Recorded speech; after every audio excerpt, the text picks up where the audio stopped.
दोस्तों 13 जनवरी 2024 एक बार फिर से ऐतिहासिक दिवस के रूप में दोहराया गया, क्योंकि लगभग 2.5 महीने के बाद पुनः बीपीएससी टीआरई 2 के तहत एक बड़ी संख्या में जो सफल नवचयनित शिक्षक हैं उन्हें नियुक्ति पत्र प्रदान किया गया।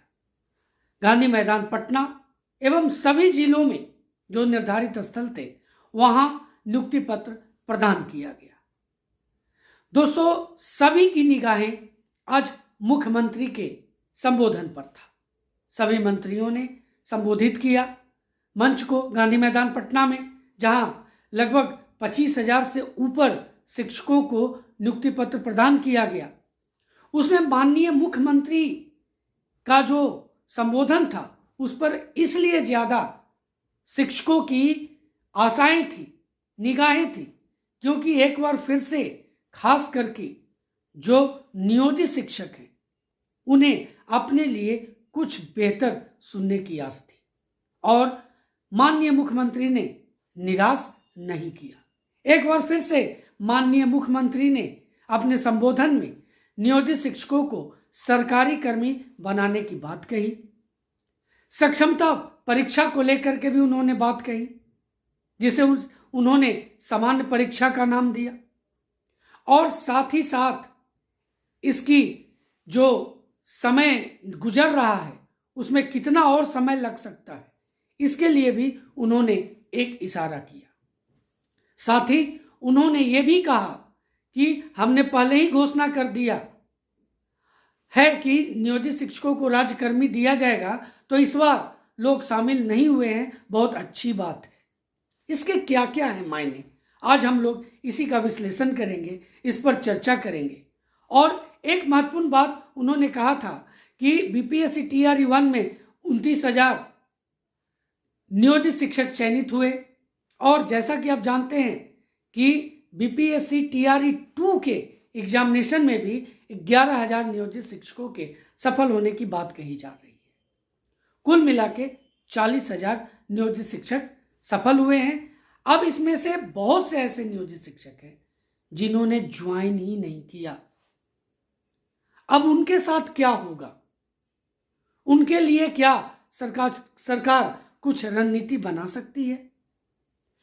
क्या ये नियोजित शिक्षक एक बड़ी परीक्षा में जो सफल हुए लेकिन कुछ कारणवश वो ज्वाइन नहीं किए, तो क्या सरकार उन्हें कुछ अलग से व्यवस्था दे सकती है?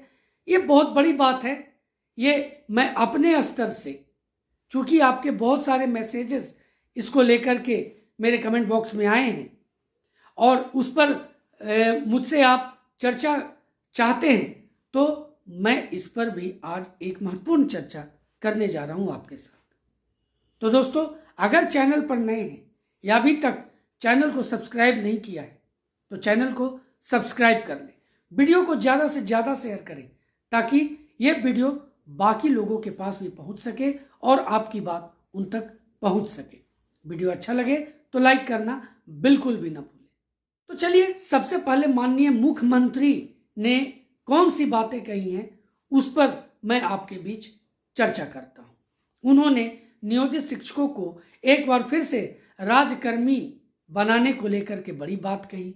उन्होंने कहा कि हम लोगों ने तो कर ही दिया है और उनका जो सामान्य परीक्षा होगा वो भी बहुत जल्द हम लोग कर देंगे। आपको याद होगा बीपीएससी टीआरई 1 के तहत उन्होंने कही थी कि और जो बाकी जो शेष सीटें बची हुई हैं यानी बीपीएससी टीआरई 2 वो बहुत जल्द आप ले लें, वो बात उन्होंने कही थी और आज बहुत कॉन्फिडेंस के तहत उन्होंने ये बातें कही है कि बहुत जल्द सामान्य परीक्षा हो जाएगी, 3 बार मौके दिए जाएंगे और उन्हें भी राज्यकर्मी बना दिया जाएगा। तो नियोजित शिक्षकों के लिए एक बहुत बड़ी राहत की खबर है और बहुत बड़ी खुशी की बात है कि अब उन्हें राज्यकर्मी बनने में ज़्यादा समय नहीं बचा है। अब उन्होंने कुछ और महत्वपूर्ण बातें कही। उन्होंने कहा कि इस बार बहुत से जो पिछली बार लगभग 29,000 जो नियोजित शिक्षक सफल हुए और इस बार उन्होंने भाग नहीं लिया, ये बहुत अच्छी बात है। उन्होंने ऐसा बात कहा।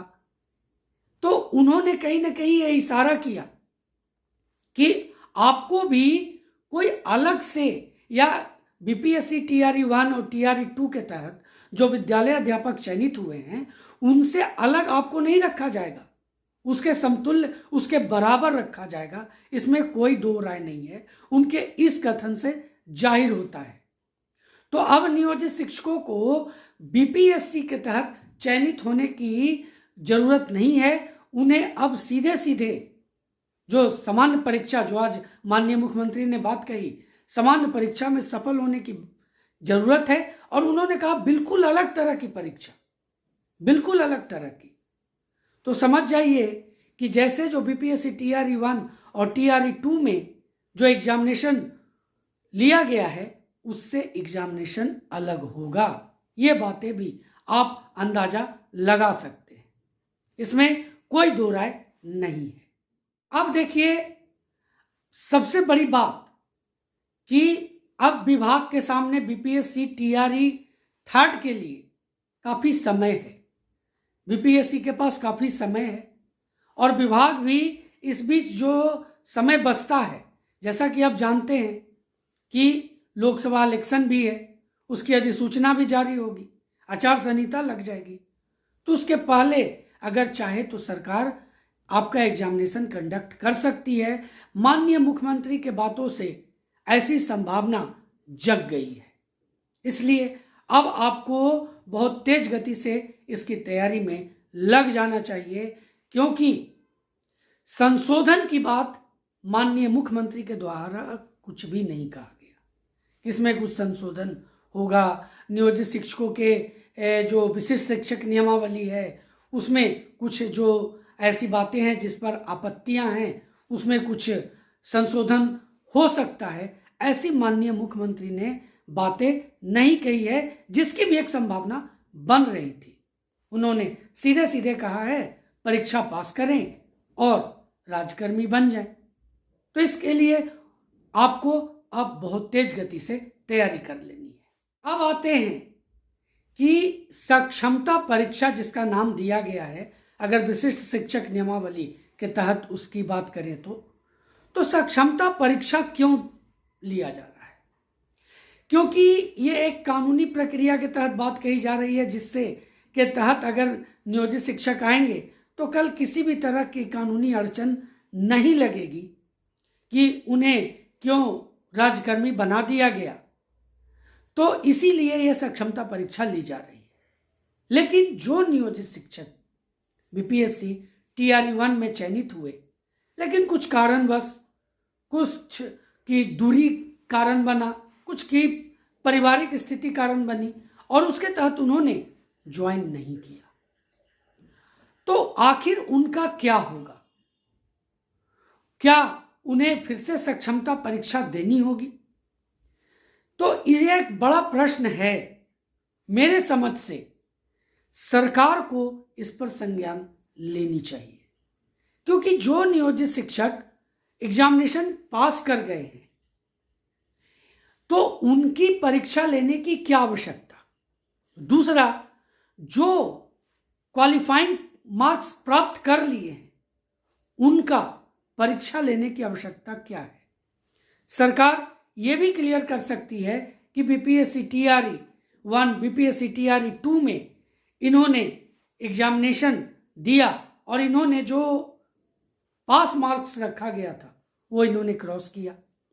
दूसरा, बहुत से जो चयनित हुए लेकिन उन्होंने ज्वाइन नहीं किया, तो इन्हें सक्षमता परीक्षा से मुक्त किया जाता है और इन्हें राजकर्मी बनाया जाता है। मेरी ये पर्सनल सोच है, बाकी सरकार की तरफ से क्या प्रक्रिया चलती है ये तो आने वाला समय बताएगा।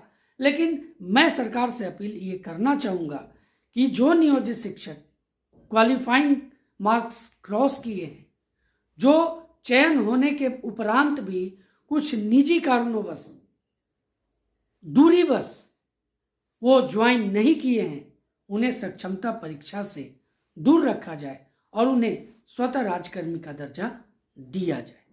वीडियो को ज़्यादा से ज़्यादा शेयर करें ताकि मेरी ये बात अधिक से अधिक लोगों तक पहुंच सके। दोस्तों, चैनल पर नए हैं तो सब्सक्राइब करना बिल्कुल भी ना भूलें। वीडियो अच्छा लगा तो लाइक जरूर कर दें, ताकि आपके लिए जब मैं वीडियो बनाता हूं तो आपकी सभी बातों को रखने में मुझे भी एक खुशी महसूस हो। तो चलिए मिलते हैं अगले वीडियो में, तब तक के लिए जय हिंद।